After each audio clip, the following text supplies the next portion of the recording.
Muy buenas tardes, alumnos. Espero que estén todos muy bien. Ya, en el día de hoy nos hemos juntado nuevamente para realizar esta primera clase de este ciclo, ¿cierto? De 10 clases que vamos a tener durante esta semana y la próxima, ¿ya? Entonces, perdón, de 5 clases, ¿ya? Entonces, en este día, ¿cierto? En esta clase, lo que vamos a ver es un poco comentar el funcionamiento y las partes de la motocicleta, ¿cierto? Para todos aquellos quienes no tengan tan claro, ¿cierto? Cómo funciona a grandes rasgos una motocicleta. El día de hoy vamos a estarlo viendo y perfeccionando, ¿cierto? Lo que nosotros podemos saber acerca de estos vehículos tan formidables y que nos gustan tanto, ¿cierto? Entonces, el chasis. Vamos a hablar primero que todo del chasis. ¿Qué es el chasis? ¿Cierto? El chasis, como bien lo dice acá el texto, ¿cierto? El chasis es como el esqueleto. ¿Qué hace el esqueleto de nosotros? El esqueleto de nosotros es como que porta, ¿cierto? Todas nuestras partes, nuestros órganos, ¿cierto? En el caso de la motocicleta, también. El chasis es el que va a aportar principalmente el motor, el asiento, ¿cierto? El estanque, y la mayoría de las partes de la motocicleta.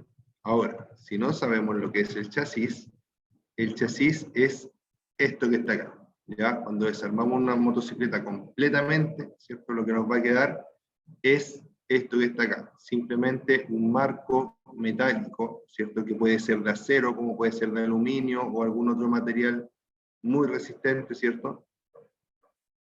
Y, por ejemplo, en esta parte de acá, de este chasis, ¿cierto?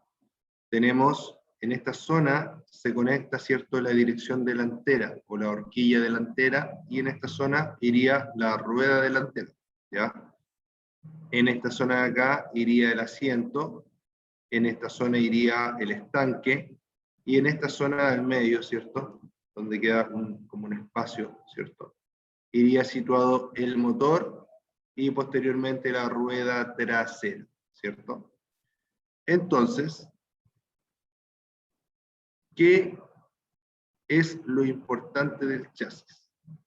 Una de las cosas más importantes del chasis es que esto que está acá, ¿cierto? En esta parte que está acá, se encuentra el número identificatorio del vehículo. ¿Ya? No estoy hablando de la patente, porque la patente es algo que se le asigna en cada país a la cual o al cual llega la moto. ¿Ya? En este caso, este chasis puede identificar la moto en todo el mundo, ¿ya? Todos los fabricantes de vehículos para la calle en la actualidad tienen que integrar en los chasis de los vehículos, cualquiera sea este, un número identificatorio. Ese número identificatorio se llama VIN, ¿ya? Y es un número que tiene letras y números, ¿ya? Es un código que tiene letras y números, ¿ya? O un código alfanumérico, como se dice. Y normalmente está impreso en el metal en esta zona. Cuando digo que está impreso, me refiero a que está como tallado. Ya se le hace con un sistema de láser normalmente, ¿cierto? Entonces el metal queda como grabado, ¿cierto? Como tallado con el número de chasis, que puede ser, ¿cierto? O que puede indicar, por ejemplo, la procedencia de nuestra motocicleta. Nos va a indicar también qué modelo específicamente, a qué modelo específicamente pertenece esta motocicleta, y nos va a indicar también exactamente en qué número, ¿cierto? Qué número de producción tiene nuestra motocicleta, ¿ya? Ahora, quizá esto muchos de ustedes no lo encuentren muy importante, ¿cierto? ¿Dónde cobra relevancia nuestro número de chasis? El número de chasis cobra relevancia cuando la motocicleta la compramos, ¿cierto? Normalmente la compramos usada. Ese número de chasis podría pertenecer a una motocicleta robada, ¿ya? Por ejemplo, tengo el chasis, ¿cierto? o sea, se roban una motocicleta y a mí me la venden con otras patentes, ya con unas patentes, como se le dice, blanqueadas, ¿cierto? Yo no me doy cuenta porque probablemente solo me fijé en el número de patente y consulté la patente y la moto no tenía ningún problema, ¿cierto? Pero cuando consulto el número de chasis, ¿cierto? Me va a decir inmediatamente si es que ese chasis tiene algún tipo de problema con la ley, ¿ya? Por ejemplo, que fuera un chasis robado, ¿ya? O que tuviera algún tipo de limitación al dominio, por ejemplo, ¿ya? Es muy importante que los documentos que se nos están entregando correspondan con los números identificatorios del vehículo, en este caso del chasis. Es la única forma de saber, ¿cierto?, si es que lo que me está diciendo el vendedor es correcto, ¿ya? El chasis es un número identificatorio y otro número identificatorio va en el motor, ¿ya? Pero el más importante es el del chasis, porque el chasis es la base del vehículo, ¿ya? Si el chasis, ¿cierto?, es la base del vehículo, por ende, su número identificatorio, ¿cierto?, es el que manda para cualquier transacción que se quiera hacer con esta motocicleta. Cosa importante es que el número de chasis tiene que estar impreso, ¿cierto?, de una forma pulcra, ya de que esté, si está, por ejemplo, se ve algún número que esté chueco, ya dentro de todos los números que compone el chasis, si algún número está chueco, nosotros debemos desconfiar de eso, ¿ya? Porque también pasa que modifican los números de chasis para poder vender una motocicleta que no tiene buena procedencia, por decirlo así, ¿ya? Entonces el número de chasis siempre tiene que estar escrito correctamente y de forma muy exacta, ¿ya? Si queremos afinar nuestro ojo, ¿cierto? Empecemos por mirar todas las motocicletas, ¿cierto?, que tienen nuestros amigos, e irnos fijando, ¿cierto?, si los números de chasis, cómo están escritos, ¿ya? O inclusive cuando vamos a una tienda podemos revisar los números de chasis y fijarnos cómo es el tipo de escritura que tiene los chasis, digamos, normalmente, y de esa forma poder protegernos de una posible estafa, ¿ya? Súper importante ese factor, ¿ya? Bueno, en esta parte del chasis vamos a tener la suspensión delantera y acá en esta fotografía igual se ve, ¿cierto?, la suspensión trasera y el basculante trasero, ¿ya? El chasis en estricto rigor es solamente la parte negra que se ve en la fotografía.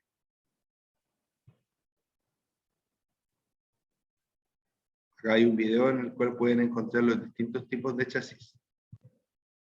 Después tengo 2.2, dice, el motor. Como en los automóviles, también es el corazón de la motocicleta, pero existen dos tipos de motores más comunes que son los de 2 tiempos y los de 4 tiempos, ¿ya? ¿Qué diferencia tienen los motores de 2 tiempos con los motores de 4 tiempos? Un motor de los más usados en la actualidad para motos de calle, ¿ya? Vamos a empezar mejor por otro lado. Los motores de 2 tiempos antiguamente se ocupaban en la calle, ¿ya? Y eran bastante potentes, más potentes que los motores de 4 tiempos, ¿ya?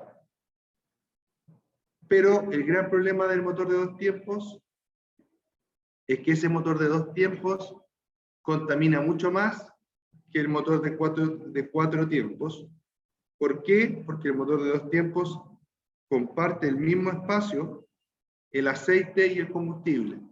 En cambio, en el motor de 4 tiempos, el aceite y el combustible teóricamente no se mezclan, ¿ya? No se mezclan. Si yo tomo un motor de 2 tiempos, ¿cierto? Comúnmente se le llama motor mezclero, porque se mezcla el combustible y el lubricante y el motor en su normal funcionamiento se va lubricando y va quemando aceite. En cambio, el motor de 4 tiempos, ¿cierto?, trabaja por un lado con combustible y en otra parte trabaja con aceite. Esto no se debiera mezclar. Siempre hay un pequeño porcentaje que se va a mezclar, pero muy ínfimo, ¿ya? Si ese porcentaje aumenta, obviamente estamos en presencia de una falla. Ahora, ¿por qué le llamamos motor de 2 tiempos o motor de 4 tiempos? Porque el motor de 2 tiempos, ¿cierto? Cada vez que el cilindro llega arriba, hay una explosión. Por ende, por cada explosión, perdón, el pistón, no el cilindro. Cada vez que el pistón llega arriba, hay una explosión. Cada vez que esa explosión, ¿cierto? Cada vez que esa explosión sucede, hay una vuelta del motor. Ese es el motor de 2 tiempos. Cuando yo tengo un motor de 4 tiempos, ¿cierto? Cambia un poco la cosa. ¿Por qué? Porque para que exista una explosión, el pistón tiene que llegar arriba 2 veces. Entonces, ¿de dónde sale el 2 y de dónde sale el 4?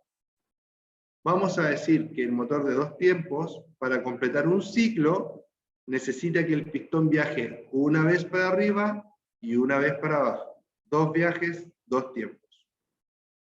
En cambio, el motor de 4 tiempos, para que complete un ciclo de trabajo en el cual se genera un empuje, ¿cierto?, del pistón hacia los cigüeñales, vamos a tener un viaje para arriba, un viaje para abajo, otro viaje para arriba y otro viaje para abajo, ¿cierto? Tenemos 4 viajes, 4 tiempos, ¿ya? Esa es la explicación de por qué uno se llama de 2 tiempos y por qué el otro se llama de 4 tiempos. Por supuesto que tienen algunas otras diferencias, como por ejemplo que el motor de 2 tiempos usa lumbreras y el motor de 4 tiempos usa válvulas. Pero eso ya es algo un poco más específico, ¿cierto? Que si ustedes quieren lo pueden averiguar, para que vayan aprendiendo cada vez más.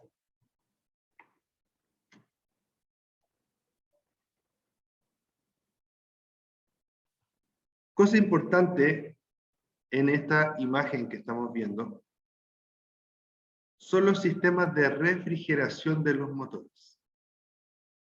En las motocicletas, en los vehículos también se puede ver, pero muy poco. En las motocicletas se ven 2 sistemas de refrigeración principalmente, ¿ya? El sistema de refrigeración por aire y el sistema de refrigeración por líquido, ¿ya? Sistema de refrigeración por aire, sistema de refrigeración por líquido, ¿ya? En esta imagen que estamos viendo acá, el sistema de refrigeración es por aire. Fíjense que este motor tiene unas especies de aletas, ¿cierto? En todo el motor. Aleta, tiene aletas en todo el motor, en todo el cilindro. ¿Ya? Acá también. Este motor es refrigerado por aire. ¿Qué son estas aletas? Son unas estructuras metálicas que rodean, imagínense que este es el cilindro, la aleta va puesta así, de esta forma, ¿cierto? Rodea el cilindro. ¿Para qué? Para que el metal que tiene las aletas se caliente, ¿cierto? Y al calentarse, ¿cierto? La aleta se estira desde la pared del cilindro, se estira, ¿cierto? Y el aire puede tener más interacción con el calor que produce el motor. ¿Por qué? Porque estoy canalizando ese motor a través de estas aletas. ¿Ya?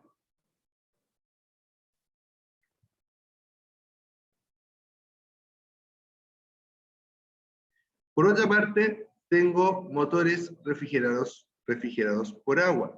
¿Ya? Si ustedes se fijan, acá tengo otro tipo de motor, y este motor ya no tiene esa estructura de aletas. ¿Ya? Acá tampoco se ve liso. ¿Ya?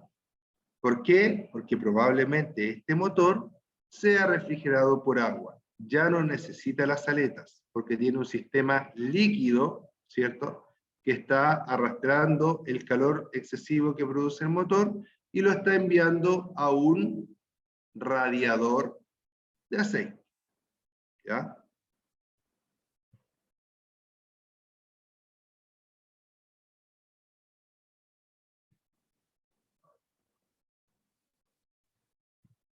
Es un motor KTM, dice ahí. Ahora vamos a hablar un poco del sistema de lubricación, ¿cierto? Ya supimos lo que eran motores 2 tiempos, motores 4 tiempos. Sabemos que los motores se pueden refrigerar por aire o por agua principalmente. Cuando se refrigeran por aire, la gente tiende a decir que también se refrigeran por aceite, ¿ya? O que dicen, ¿qué tipo de refrigeración tienes? Por aceite, ¿ya? En realidad, eso no es tan exacto, porque si bien es cierto, el aceite ayuda a disipar temperatura, es verdad, y lo hace en todos los motores, ¿ya? Por agua o por aire. En los dos, el aceite, aparte de lubricar, ¿cierto? Enfría, ¿ya? Por algo natural, porque el aceite está moviéndose, ¿cierto? Está yendo al cárter, el cárter está en contacto con el flujo de aire, pero la principal función del aceite no es enfriar, sino que es lubricar. ¿Qué es lubricar? ¿A qué nos referimos cuando hablamos de lubricación? Lubricar es disminuir el roce, ¿ya? Las partes internas del motor son metálicas, ¿ya? Y aunque las vemos muy, pero muy lisas, si las miráramos con un microscopio, nos vamos a dar cuenta que tiene rugosidad, que tiene pequeñas aristas, como si fueran vidrios rotos en su superficie. Aunque nosotros veamos un acabado de espejo, microscópicamente existen impurezas, ¿ya? Existen aristas. Si yo hago frotar dos metales uno sobre el otro, que es como funciona el motor, y no los lubrico, no les echo aceite entre medio, esas aristas empiezan a chocar unas con otras microscópicamente y se empieza a gastar el material, ¿ya? Si yo pongo aceite entre una capa metálica y otra capa metálica y pongo aceite entre medio, el aceite va a rellenar el espacio que hay entre las aristas. Y en vez de que rocen, van a deslizar, ¿cierto? En vez de que se produzca fricción, ¿cierto? Se va a disminuir la fricción y va a poder pasar mucho más libre sin que estas aristas choquen de forma tan violenta, ¿ya? Dice, en los motores de 4 tiempos tiene un sistema de lubricación independiente, que es lo que dije al principio, ¿ya?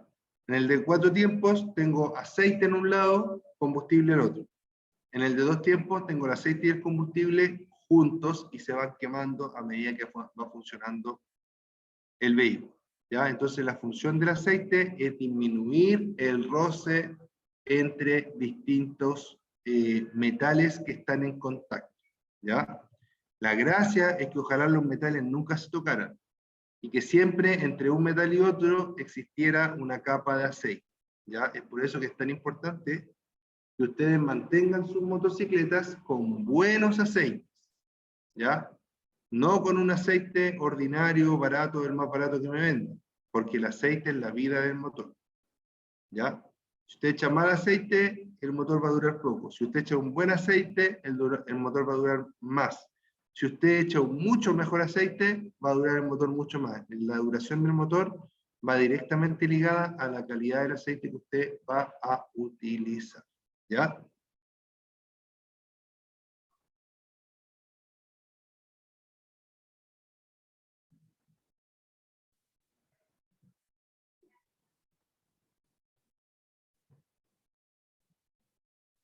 Siempre, dice, controle el aceite con las pautas del fabricante.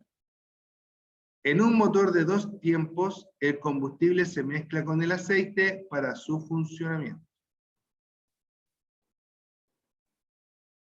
Funcionamiento de lubricación de CG 150. ¿Ya? Acá tenemos un video de la lubricación. Eso lo dejo para que ustedes lo vean, pero lo que sí les voy a explicar es esta imagen que se ve aquí, ¿cierto? Iniciando el video. Si ustedes se fijan, acá se ve algo rojo, ¿ya? Eso está simbolizando el cárter. Esta parte roja tiene un chupador de aceite, ¿cierto? Que es como una tubería que está sumergida en el aceite y que está succionando continuamente aceite ayudado por una bomba de aceite, ¿cierto? Entonces toma el aceite de ahí y se va por unas cañerías internas que tiene el motor. Las cañerías son todos estos dibujos que están acá, ¿ya? Este dibujo de acá. Y si tú te fijas, esa cañería llega hasta lo más alto del motor, ¿ya? Llega una cañería, va por acá, ¿cierto? Es una cañería interna, ¿ya? Es como una perforación que tiene el motor, ¿ya? Va por acá, va por acá, va por acá, y mira, llega arriba, donde están rozando los balancines, ¿cierto? Toda la articulación del motor, todas las partes móviles del motor, necesitan recibir aceite, ¿ya? Luego que lubrica, en los distintos puntos de fricción, ¿cierto? El aceite empieza a decantar y llega, ¿cierto?, hasta la parte más baja nuevamente, donde se enfría una parte del aceite, pierde un poco el calor que ganó durante su movimiento, ¿cierto? Y empieza a generar, y se empieza a acondicionar nuevamente para volver a cumplir nuevamente el ciclo. Este aceite está continuamente, ¿cierto?, subiendo, lubricando y cayendo el cárter, subiendo, lubricando y cayendo el cárter. Entonces es un ciclo continuo mientras la moto esté en movimiento, o el motor esté en funcionamiento, mejor dicho, ¿ya? Aunque la moto esté detenida y el motor esté en funcionamiento, el aceite se está moviendo dentro del motor. Si no hay aceite, o si hay poco aceite, ¿cierto?, la lubricación empieza a ser deficiente y empiezan a generarse las fallas de un motor, ¿ya? Aunque usted tenga el mejor aceite del mundo, ¿cierto?, y siempre la moto funcione con el nivel de aceite adecuado, siempre se va a producir un desgaste, ¿ya? La diferencia está en cuánto va a durar el motor antes de que se produzca, ¿cierto?, el desgaste, y que ojalá sea la máxima cantidad de kilómetros para los cuales está hecho ese motor, ¿ya? Siempre se va a gastar, pero entre mejor aceite tenga, menos se va a gastar y más va a durar, pero no va a llegar a un desgaste cero, ¿ya? No existe el desgaste cero, siempre se está desgastando, pero obviamente entre mejor sea la calidad de la mantención, más tiempo va a durar y menos se va a desgastar por cada ciclo de trabajo. Sistema eléctrico, ¿ya? Las motocicletas tienen una especie de magneto, ¿cierto? Y tienen una batería. El magneto carga la batería, ¿cierto? Es como una especie de dínamo, ¿ya? O en lo que serían los alternadores en los autos, ¿cierto? Y esa batería, ¿cierto?, o ese sistema en conjunto provee electricidad para las luces, para la ignición, ¿cierto? ¿Qué es lo importante? ¿Ya? Bueno, vamos a decir que la batería contiene ácido sulfúrico. El ácido sulfúrico es un líquido que es corrosivo para la piel y para muchos otros materiales, es decir, que los desgasta, los quema, ¿ya? Entonces es muy importante que las baterías las tratemos con mucho cuidado. Dice, al entrar en contacto con la ropa también puede destruirlo. Si falta líquido en la batería, póngale únicamente agua destilada. Algunas baterías no necesitan mantención. Las baterías que se le pueden sacar las tapitas arriba, esas son con mantenimiento, y si le falta líquido le echamos agua destilada. Las baterías que vienen como selladas en la parte superior, que no tienen como unas tapitas para sacarle, ¿cierto? Esas son baterías de libre mantenimiento y se ocupan hasta que se echan a perder y no hay nada que hacer, no se les puede hacer ningún tipo de mantenimiento. Dice, los fusibles son partes del sistema eléctrico y tienen la misión de impedir el recalentamiento o incendio de los cables, ¿ya? Esto es lo más importante de la parte eléctrica para una persona que tiene conocimiento a nivel usuario, ¿ya?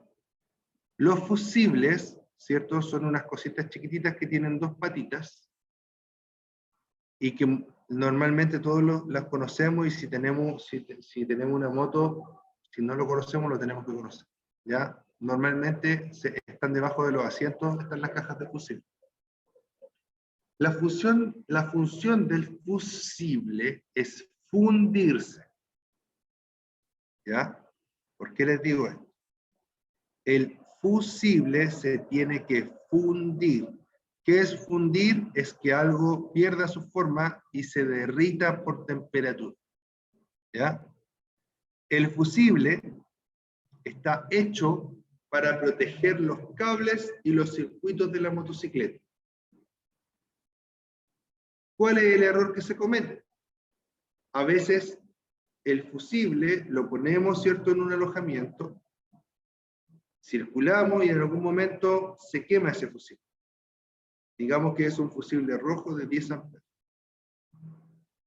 Se me quemó, lo saco, lo pongo nuevamente, pongo uno nuevo, porque una vez que se queman, se botan y se pone uno nuevo, ¿cierto? Es como la ampolleta. Pero solamente cumple la función de proteger el circuito. Entonces yo pongo el fusible nuevo y se vuelve a quemar. Chuta, digo yo. Y lo vuelvo a poner y se vuelve a quemar. ¿Qué es lo que está pasando ahí? Lo que está pasando ahí es que hay un problema en la motocicleta. Un problema que está ahora, en este momento que yo estoy poniendo el fusible y se vuelve a quemar, el problema sigue, persiste. ¿Qué problema puede ser? Por ejemplo, que un cable positivo esté tocando un cable negativo, esté tocando una parte del chasis. Por ende, se está produciendo un cortocircuito. Cambio el fusible, lo vuelvo a poner uno nuevo, se vuelve a quemar y se va a volver a quemar mientras esa situación no mejore, ¿ya?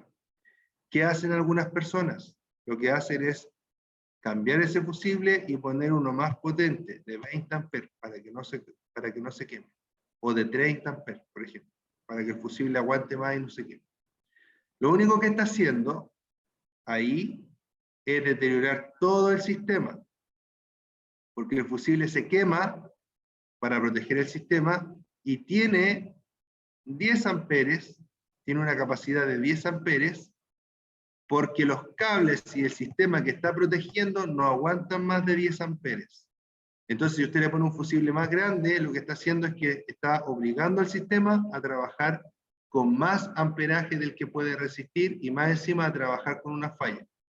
¿Qué es lo que debo hacer? Cuando me pasa eso de que pongo el fusible y se vuelve a quemar, buscar la falla. Si yo no la puedo buscar yo, buscar un mecánico, un eléctrico que pueda buscar la falla, solucionarla y luego volver a poner un fusible de 10 amperes. ¿Por qué? Porque de esa forma voy a estar protegiendo siempre el sistema y voy a gastar solo en lo que está mal y no voy a seguir echando a perder mi moto, echando a perder mi sistema eléctrico. ¿Ya? Súper importante. No puedo cambiar el fusible por uno más grande o de mayor capacidad.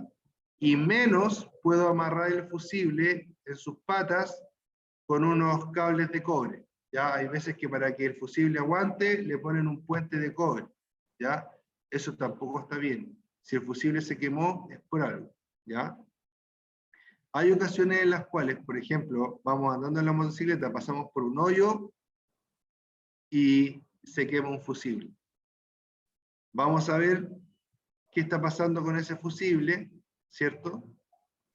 Y lo cambiamos, ponemos uno nuevo y no se vuelve a quemar y la moto funciona muy bien, ¿cierto? Funciona tal como funcionaba antes de que el fusible se quemara.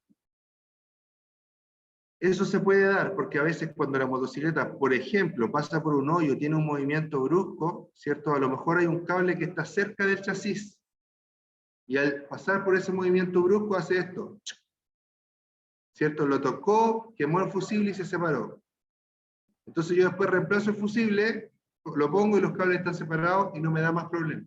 Y a lo mejor no me va a dar nunca más problema. ¿Ya? Pero si es el caso contrario, en el cual yo pongo el fusible y se vuelve a quemar de inmediato, significa que la falla no fue momentánea. Significa que la falla fue permanente y está ahí. Siempre está ahí.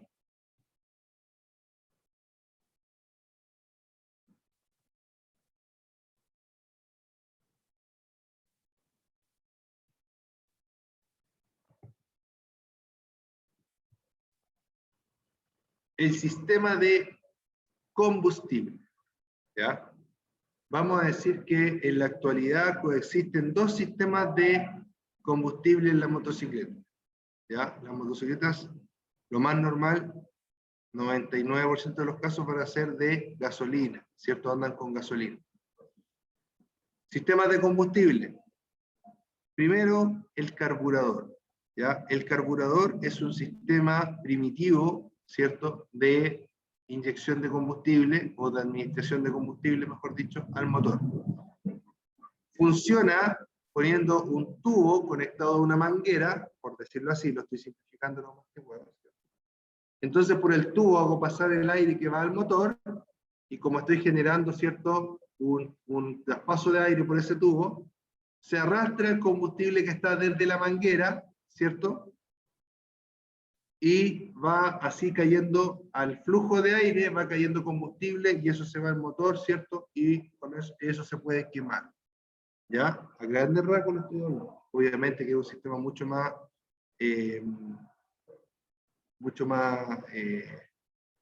con muchas partes, ¿cierto? Y mucho más refinado de lo que yo estoy explicando. ¿Ya? Pero en estricto rigor es un sistema de inyección mecánico. No hay una gestión de un computador. En cambio, en los sistemas de inyección electrónica, su nombre lo dice, inyección electrónica, ya no voy a arrastrar el combustible por medio del aire, sino que voy a aumentar la presión del combustible por un conducto ayudado por una bomba, ¿cierto? Y voy a poner sensores para saber cuánto aire está pasando adentro de la motocicleta y cuánto combustible debería proporcionarle al paso de aire, ¿cierto? Que ahora se lo estoy inyectando como en forma de spray al paso de aire para que se vaya mezclando lo mejor posible, ¿cierto? Ayudado de un inyector. Ya no tengo un carburador, ¿cierto?, que toma el combustible por arrastre, sino que tengo un inyector que mete el combustible por presión, ¿cierto?, en el circuito. ¿Ya? Entonces, pero muy, ¿cierto?, importante que tengamos claro que un carburador es un sistema de administración de combustible al motor mecánico. Uno de los problemas más grandes del carburador es que el carburador no puede sentir, por ejemplo, la presión atmosférica, ¿ya?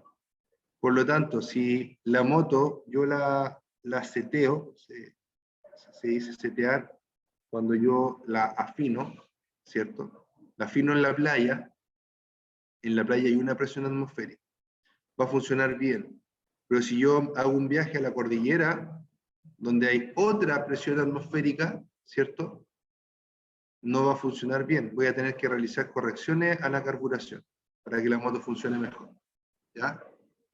En cambio, en la inyección electrónica, el sistema de inyección es capaz de poderse dar cuenta de si hay más presión atmosférica o menos presión atmosférica y modificar sus parámetros de inyección. Por ejemplo, inyectar un poquito más de combustible para que la moto siga teniendo una potencia que pueda cumplir con el requerimiento que se le está pidiendo, por ejemplo, subir la cordillera. ¿Ya? Eso es como la diferencia más importante entre los sistemas de carburador, que muchos dicen que son más simples, y los sistemas de inyección electrónica. ¿Ya? La inyección electrónica, por ejemplo, los carburadores, las motos antiguas, tenían problemas para partir en la mañana. ¿Ya?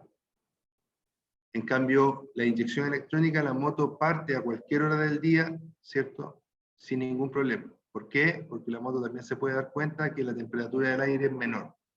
Y también puede suplir eso con un poquito más de combustible, por ejemplo. ¿Ya?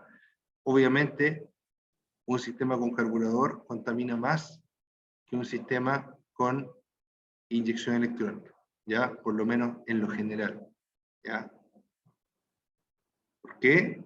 Porque el sistema de inyección electrónica continuamente está ajustando sus parámetros para tratar de contaminar lo menos posible, conservando una potencia decente, ¿cierto?, una potencia usable en la motocicleta y tratando de cumplir con lo que el conductor o el piloto le está pidiendo. El combustible se mezcla con el aire en el carburador. Los motores de modelos más modernos pueden tener inyección directa en lugar de carburador, ¿ya? Acá habla de inyección directa, pero ese término igual es más específico. Entonces vamos a decir que tenemos inyección, ¿cierto?, de combustible, que puede ser directa o no. ¿Ya? Puedo tener inyección directa o indirecta de combustible. ¿Ya? Inyección directa, en la actualidad, se refiere a que la inyección de combustible se está produciendo directamente sobre la cabeza del pistón o directamente en la cámara de combustión. ¿Ya? Inyección indirecta significa que el inyector puede estar puesto en los múltiples de admisión. ¿Ya?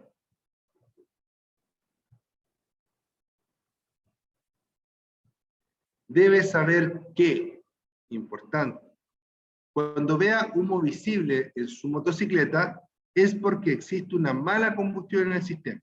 ¿Ya? Humo visible negro significa que hay mucho combustible en la mezcla. Ya no se alcanza a quemar todo, entonces sale negro.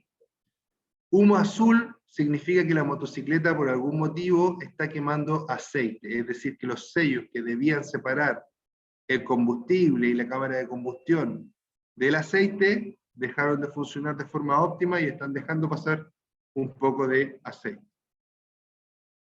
En el caso de los carburadores, las motocicletas podrían tener una llave de paso situada entre el depósito de combustible y el motor para regular el paso de gasolina. Súper importante este punto para las personas que tienen motocicletas con carburador. Normalmente las llaves de paso tienen 3 posiciones.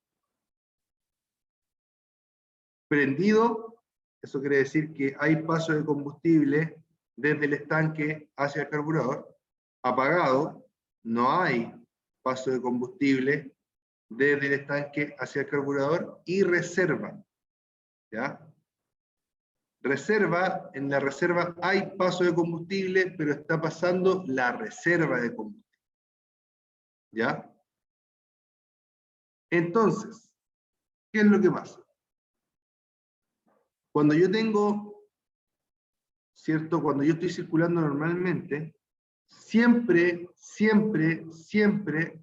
debo circular en la posición on. ¿Ya? Y la reserva, debo guardarla, debo poner la llave en reserva solamente cuando me he quedado sin combustible. Voy a la posición on, a lo mejor no me di cuenta de que me quedaba muy poco combustible, o por las cosas de la vida, ¿cierto? No hay una bomba cerca de donde ando, porque ando viajando para el sur o para el norte. Yo siempre voy en la posición on. De esta forma, si la motocicleta se me llega a parar porque le falta combustible, yo voy a estar en alerta. Voy andando, se me para la motocicleta. Trato de echar a andar, no parte. Miro el estanque, está seco. ¿Ya? Ahí me quedé sin combustible, se paró la motocicleta, pero tengo un as bajo la mano. ¿Cuál es mi as? Es la reserva. Entonces ahí voy a cambiar la llave de paso, la voy a cambiar de la posición on a la posición reserva. Y ahí estoy seguro, ¿cierto?, de que mi único objetivo en la vida en ese momento va a ser ir a cargar combustible lo antes posible, ¿ya? O conseguir de alguna forma combustible. Porque si no, si yo gasto la reserva completa, ¿cierto? Cada uno tiene que saber cuántos kilómetros anda su moto con la reserva. Hay reservas más grandes y reservas más chicas. Entonces, en ese momento, mi única preocupación es que llegara una bomba antes que se termine la reserva. ¿Por qué? Porque la moto ya me avisó que me queda poco combustible al pararse el motor. Súper importante, ¿ya? A veces como que cuesta porque a veces la gente tiene la mala costumbre de dejar la reserva al tiro. Aunque el estanque esté yendo, igual lo dejan en la reserva. ¿Qué va a pasar ahí? Que va a pasar todo el combustible de una y no te va a avisar cuando estés ocupando la reserva.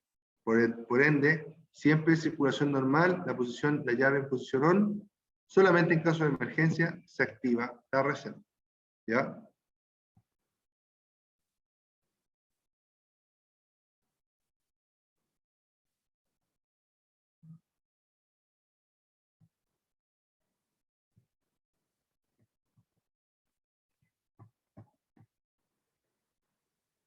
el sistema de escape.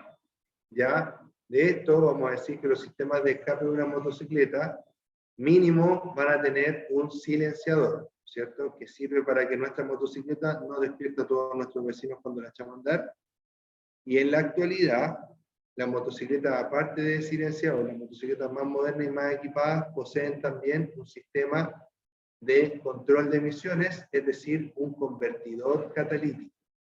Ese convertidor catalítico permite a la motocicleta ser más amigable con el medio ambiente, ¿ya? Pero ¿qué pasa con muchas motocicletas? No voy a decir la mayoría, espero que no sea la mayoría. Pero ¿qué pasa con muchas motocicletas? Que lo primero que hace el dueño de la motocicleta es cortar el escape original y poner un escape, ¿cierto? Que suene más. No tengo nada contra la gente que le pone un sistema de escape que suene más a la moto, ¿ya? Pero tengan claro que los sistemas de escape baratos duran muy poco y reducen el precio de mi motocicleta, ¿ya? Si usted va a poner un sistema de escape, ponga un sistema de escape que valga la pena, que le sume valor a su motocicleta, no que le reste, ¿ya? Voy a poner como ejemplo, ¿cierto? Los escapes de marca que falsifican otras marcas, ¿ya? Esos escapes son de baja calidad. Entonces, muchas veces nos vamos a encontrar con que va a andar la moto quizás bien un mes y al siguiente mes el escape va a andar todo suelto y vamos a tener que cambiarlo nuevamente, ¿ya? A mí me pasó, se lo digo por experiencia propia, ¿ya? Y después me daba cuenta yo que era mejor dejar quizás el escape original a estar cambiando por escapes que realmente no valen la pena. Existen marcas muy buenas de escape y escapes que realmente aportan a la motocicleta, tanto en potencia, en performance, etc. Y existen marcas, normalmente alternativas o chinas, que realmente no cumplen, ya no cumplen con lo que uno piensa que debiera ser, ¿ya? Otra cosa es que cuando ustedes ponen un escape al principio es entretenido, pero después ya sinceramente aburre, porque cuando vamos llegando a la casa, ¿cierto? Metemos mucho ruido, mucho boche, y de una u otra forma nos sentimos incómodos nosotros y hacemos sentir incómodos también a nuestros vecinos. Y lo último que voy a decir con respecto al cambio del escape es que, como les dije recién, las motos más modernas en su sistema de escape de fábrica te dan un catalizador. Por ende, cuando usted saca ese escape y pone un escape que no tiene catalizador, su moto sí o sí va a estar contaminando más. Y también podría ser objeto de rechazo en una revisión técnica. ¿Ya? ¿Se entiende? ¿O no se entiende? Espero que se entienda. ¿Ya? Insisto, no tengo nada contra el cambio de escape, pero ojalá que ese cambio de escape valga la pena. ¿Ya? Les mando un abrazo, cuídense mucho, espero que les haya gustado la clase y que hayan aprendido alguna cosita nueva. Cuídense mucho, nos vemos, mi nombre es Ricardo Cornejo, chao, chao.